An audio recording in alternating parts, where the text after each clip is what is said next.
En esta cápsula veremos el comportamiento de parámetros del modelo cinético y algunas variantes del mismo.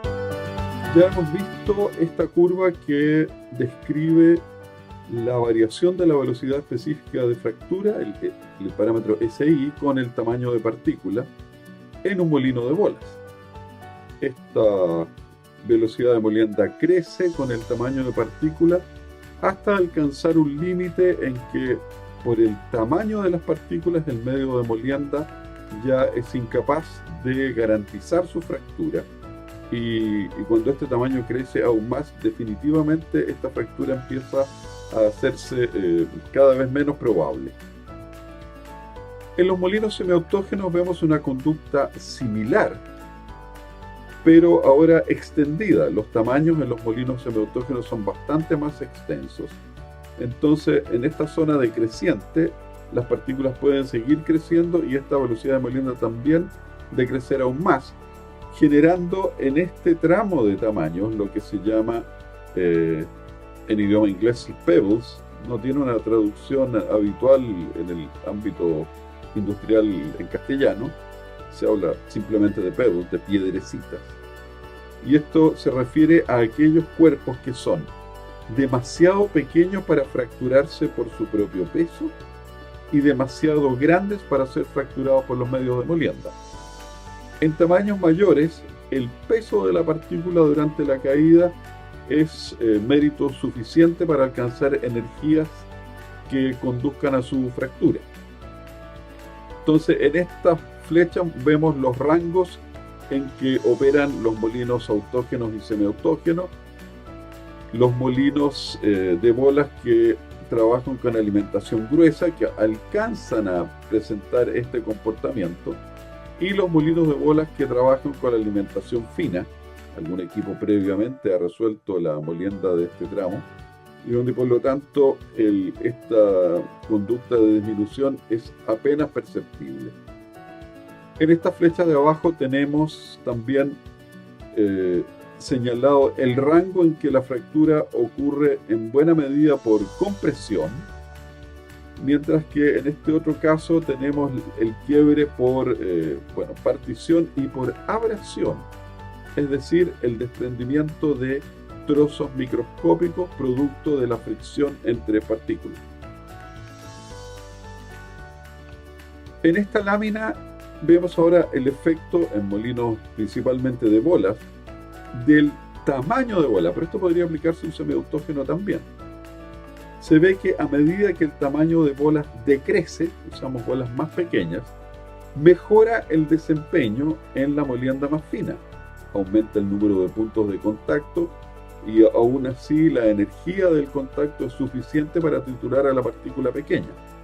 Sin embargo, el costo de esta mejora en este rango es una disminución de la capacidad de molienda de los tamaños mayores. O sea, al desplazarse hacia la izquierda esta curva, ¿no es cierto? Si tomamos un tamaño cualquiera, por ejemplo este, podemos ver que de este tamaño, ¿no es cierto?, esto va decreciendo, y si tomamos un tamaño mayor, entonces este punto decrece hasta acá y decrece hasta acá. Es decir, las bolas pequeñas son crecientemente incapaces de moler por compresión y fractura cuerpos más grandes, los cuales por lo tanto quedan sometidos a un desgaste abrasivo. En esta lámina también tenemos otra ilustración de cómo se comporta la curva de velocidad específica de fractura en un molino semiautógeno cuando varía el nivel de bolas dentro del molino. Esta conducta es de lo más notable. Si partimos de una determinada curva, ¿no es cierto?, de partida, a medida que agregamos más bolas, se deteriora el desempeño en los tamaños más finos, pero a su vez mejora el desempeño en los tamaños más gruesos. Es decir, las partículas mayores reciben una mayor concentración de energía, ¿no es cierto?, o una energía más concentrada en impactos que contribuyen a su fractura. Aquí tenemos otras dos láminas que ilustran otros mecanismos de fractura, pero esta vez tenemos distribuciones de tamaño. Esta ya no es la velocidad específica de fractura. En el caso de la abrasión, el comportamiento típico que se puede ver en un fenómeno de molienda, si se puede llamar molienda, eso por abrasión, tenemos el comportamiento habitual, ¿no es cierto?, de una pequeña fracción de tamaños mayores, por lo tanto esta curva es cercana a la horizontal. El decaimiento a medida que vamos avanzando hacia el tamaño más fino, pero hay una zona donde se encuentra muy poco material, que por lo tanto la línea es casi horizontal, y solamente decae al final, en los tamaños más finos, que esto justamente corresponde al desgaste por abrasión, es decir, mucho tamaño, pero muy fino. Cuando en vez de abrasión lo que tenemos es desprendimiento de trocitos o chips, entonces esto, en vez de tener un avance brusco en la zona muy fina, va aumentando paulatinamente con una pendiente similar a la que tienen los procesos de fractura de material más grueso, pero en un rango más fino. Es decir, estos son trozos de esquinas, de vértices, ¿no es cierto?, que van desprendiéndose producto de la acción del ambiente moledor. Entonces, pero lo característico es que también en ciertos tamaños intermedios se genera muy poco material.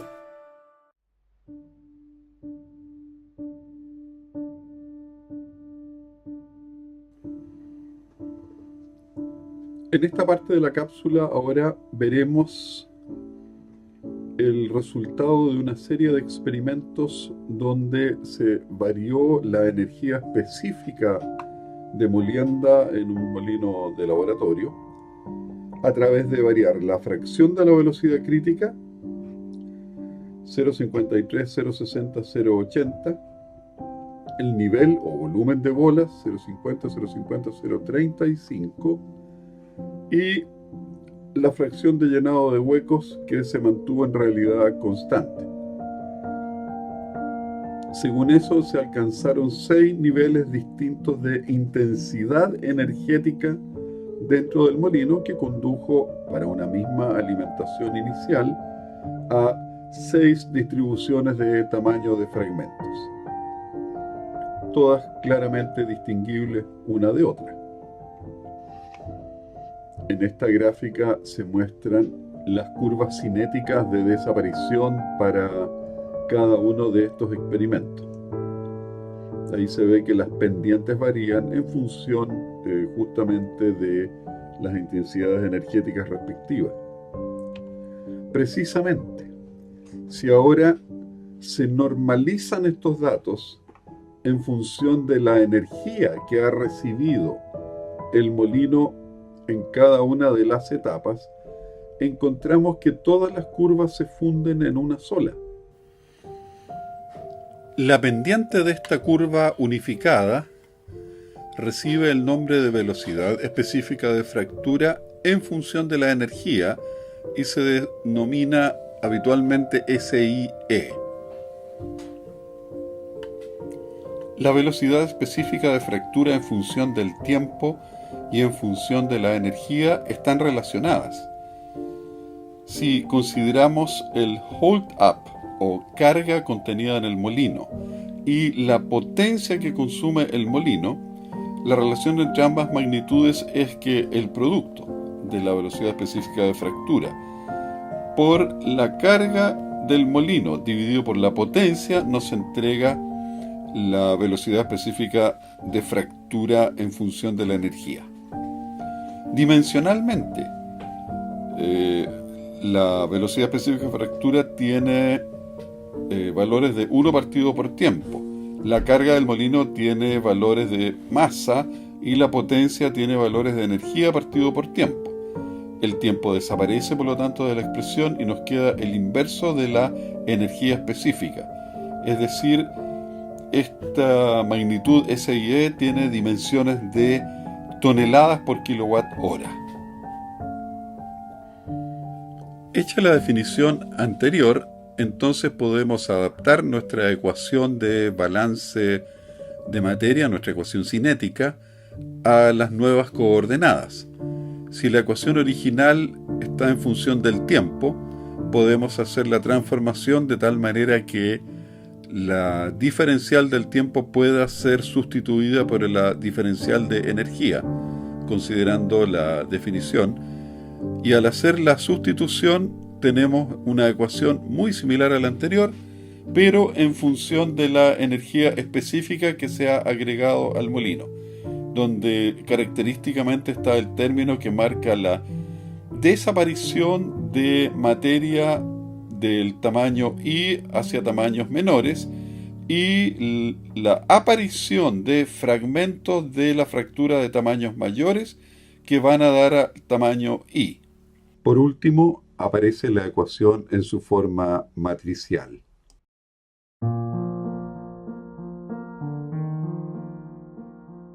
Existe todavía un constructo alternativo para trabajar con este modelo. Este es el modelo simplificado. Si se parte de la ecuación original del balance y se suman las I menos 1 ecuaciones para los tamaños mayores que I, que en este caso va a ser representado por K va de 1 hasta I menos 1, se obtiene esta sumatoria de sumatorias, donde se combinan I, J y K. Si definimos una fracción acumulada de tamaño como la suma de las fracciones de tamaño de todos aquellos que están por encima del tamaño que es objeto de interés, tendremos un nuevo conjunto de ecuaciones. Si reemplazamos en la ecuación anterior las sumatorias de fracciones de tamaño por esta nueva nomenclatura de R, y si tenemos en cuenta que la doble sumatoria, por un desarrollo matemático que no vamos a examinar acá, se anula, llegamos a un modelo cinético bastante más simple, en que para cada tamaño I, este se comporta como si fuera un proceso de primer orden simple. Y por lo tanto, el retenido acumulado, la fracción de peso retenido acumulado, disminuye exponencialmente en el tiempo para todos los tamaños. Y por último, del mismo modo que vimos anteriormente, es posible también generar una versión de energía del modelo cinético simplificado, haciendo las mismas sustituciones. Y también esto nos brinda una ecuación cinética bastante simplificada. Y de esta manera damos por terminado este clip.